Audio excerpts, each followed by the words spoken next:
नमस्कार, बहुत स्वागत है आपका न्यूज़ 18 के डिजिटल प्लेटफॉर्म पर। मैं हूं आपके साथ अंशिका पाठक। प्यार, शादी का दबाव, शक, हत्या, लाश से रेप और फिर आत्मा से मुलाकात की कोशिश।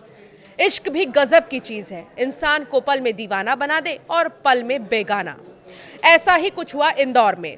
तुम हर वक्त, हर पल और पूरी उम्र चाहिए और इससे ज्यादा कुछ नहीं चाहिए, कहने वाला इंदौर का पीयूष अपनी ही प्रेमिका को मार डाला। जी हां, अब आपको बताते हैं इंदौर मामले की इनसाइड स्टोरी क्या है। एक शख्स जिसका नाम पीयूष धामनोदिया है, किराए के मकान में इंदौर में रह रहा था। एमबीए की एक छात्रा उसकी गर्लफ्रेंड थी। दोनों रिलेशनशिप में 1 साल से थे, लेकिन जब बात शादी की शुरू हुई तो दोनों के बीच बहसबाजी होने लगी। अक्सर हो जाती थी, 1-2 बार शादी की बात पर बहस हो चुकी थी। दोनों की बहुत लड़ाई हो रही थी। लड़के को शक था कि लड़की का कहीं और अफेयर तो नहीं है। आरोपी पीयूष ने लड़की को एक दिन सब ठीक करने के लिए अपने फ्लैट पर बुलाया। एमबीए की छात्रा को लगा शायद पीयूष सच में सब कुछ ठीक करना चाहता है, लेकिन यहाँ तो आरोपी पीयूष के दिमाग में कुछ और ही चल रहा था। एमबीए की एक स्टूडेंट के साथ हुई दरिंदगी और उसके कातिल की हैवानियत ने सबको झकझोर दिया। यहाँ तक कि एक पुलिस अधिकारी जो इस पूरे मामले की जांच कर रही थी, उनकी आंखों से आंसू निकल आए। उन्होंने कहा कि आज तक अपनी जिंदगी में बहुत सारे केसेस देखे, लेकिन इस तरह की दरिंदगी उन्होंने पहले कभी नहीं देखी। पुलिस की पूछताछ में आरोपी ने कई चौंकाने वाले खुलासे किए। मुंबई के पनवेल क्षेत्र की एक सुनसान जगह पर मोबाइल में यूट्यूब पर खुला हुआ था।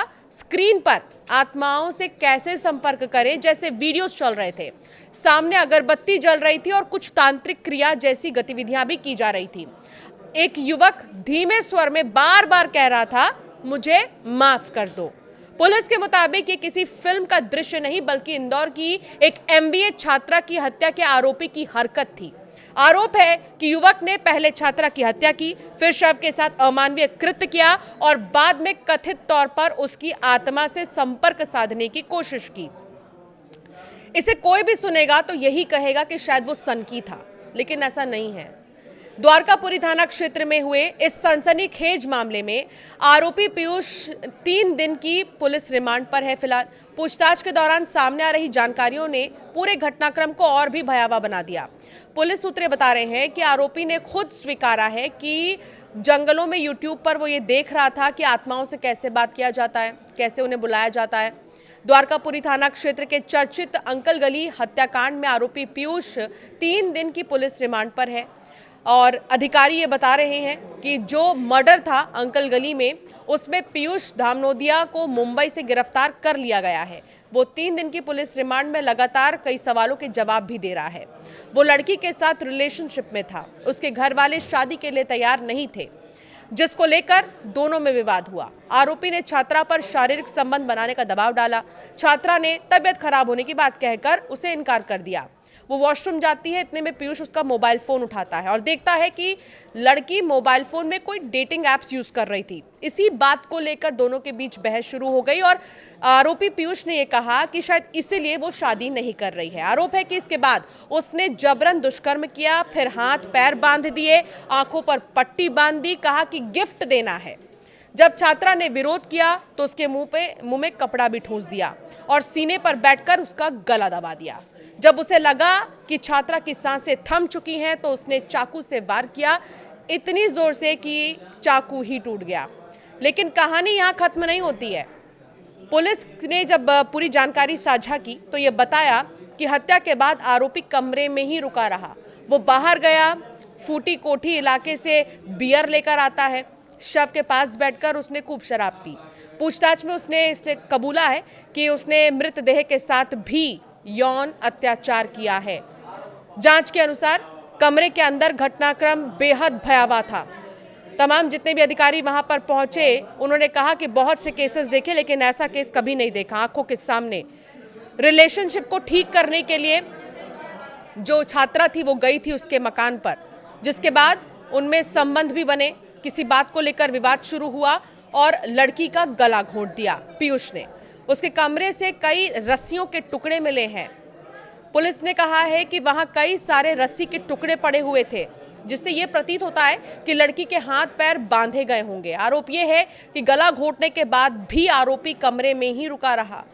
कई बार ऐसा होता है कि अगर किसी की मौत हो जाती है या फिर गलती से अगर हत्या हो जाती है तो आरोपी डर कर भाग जाते हैं, लेकिन ऐसा नहीं था। वो वहाँ पर बैठा रहा, शराब पीता रहा और उसके शव को देखता रहा।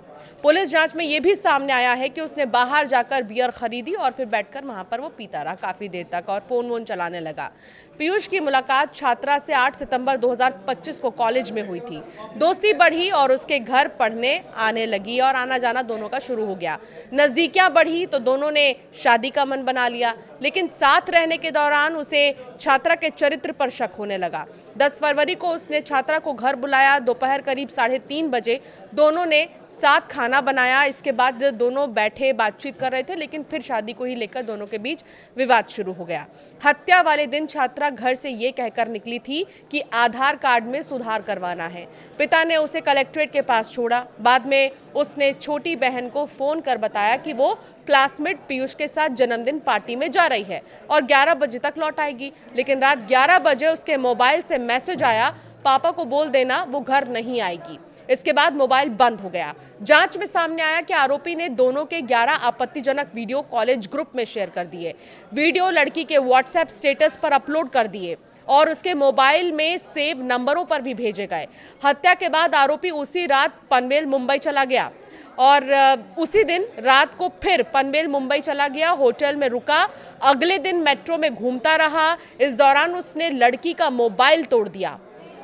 पुलिस ने कहा कि काफ़ी जांच पड़ताल की गई, तब जाकर पता चला कि आखिर आरोपी की एग्जैक्ट लोकेशन क्या है। तब जाकर पुलिस ने आरोपी को गिरफ्तार किया। सबसे चौंकाने वाला खुलासा तो तब हुआ जब पुलिस पनवेल पहुंची। जब पुलिस पनवेल गई तो ऐसी जगह गई जहां इसने तंत्र क्रिया करने की कोशिश की। ऐसा लगा कि घटना के बाद ये मानसिक रूप से परेशान हो गया था और लड़की की आत्मा से बात करने की कोशिश कर रहा था। पूछताछ में आरोपी बार बार बयान बदल रहा है और सबसे शर्मनाक बयान आरोपी का सामने आया, वो भी आपको सुनाते हैं, जिसमें जब उससे पूछा गया कि उसने ऐसा क्यों किया, उसके दिमाग में क्या चल रहा था, उसने आखिर एमबीए छात्रा को क्यों मारा, तो उसने कहा कि मैंने जो किया वो सही किया है, मैंने तो कुछ भी नहीं किया। सुनिए, आपको सुनाते उसने क्या कहा। कुछ नहीं हुआ, छोड़ो, जो हो गया यार। कैसी बातें कर रहे हो? आपने मारा एक लड़की को, आपकी प्रेमिका थी वो, उसको छोड़ दो ना, क्या करोगे जान के। अच्छा, वहाँ आपने तंत्र मंत्र किया था मुंबई, पूछ किया था, क्या कह रहे हैं? कुछ नहीं किया मैंने। दर्दनाक तरीके से मारा है तुमने उसको और बोल रहे कुछ नहीं हुआ, किसी की बच्ची है वो चली गई। कैसी बातें कर रहे हो कि कुछ नहीं हुआ? उसके माँ बाप ने उसको पाल पोस के बड़ा किया, आपने उसको जान से मार दिया और बोल रहे हो कि कुछ नहीं हुआ। तो पछतावा नहीं है? इस चीज़ का पछतावा नहीं है किसी की बच्ची को मारना? पछतावा नहीं है इस चीज़ का? तो पुलिस का मानना है कि आरोपी के बदलते बयान जांच को भटकाने की कोशिश भी कर सकते हैं। द्वारकापुरी पुलिस अब जो है सीसीटीवी फुटेजेस खंगाल रही है।